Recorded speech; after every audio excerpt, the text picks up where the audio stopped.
খায় বা সুদ না ছাড়ে এরা আল্লাহ এবং তার রাসূল মুহাম্মদ সাল্লাল্লাহু আলাইহি ওয়াসাল্লামের বিরুদ্ধে অস্ত্র নিয়ে দাঁড়ায় আছে। আপনার আমার কল্যাণ হবে না ভাই? দুনিয়ায় পরকালে কল্যাণ হবে না? আমরা হাউজে কাউসারের পানি তো পাবো ইনশাআল্লাহ, আমরা কবরের উত্তর তো দিতে পারবো ইনশাআল্লাহ, আমাদের জন্য নবী সাল্লাল্লাহু আলাইহি ওয়াসাল্লাম সুপারিশ তো করবেন ইনশাআল্লাহ, সুপারিশ তো নবীজি করবেন, এটা ঠিক আছে, এটা তো ঠিক আছে।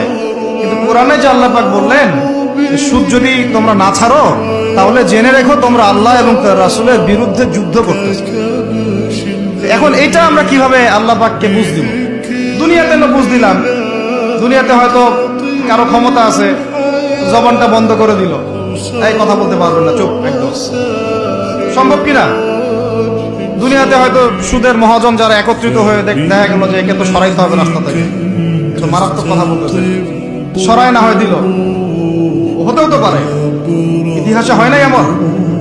তারপরে কারো হয়তো দুনিয়াবি স্বার্থ আছে, বুঝাচ্ছে আমার বউ আছে, বাচ্চা আছে, চাকরি বাকরি কেমনে ছাড়ি ইত্যাদি, সব না হয় বুঝলাম, আল্লাহ পাকের সামনে আপনি এখন কি বুঝটা দিবেন?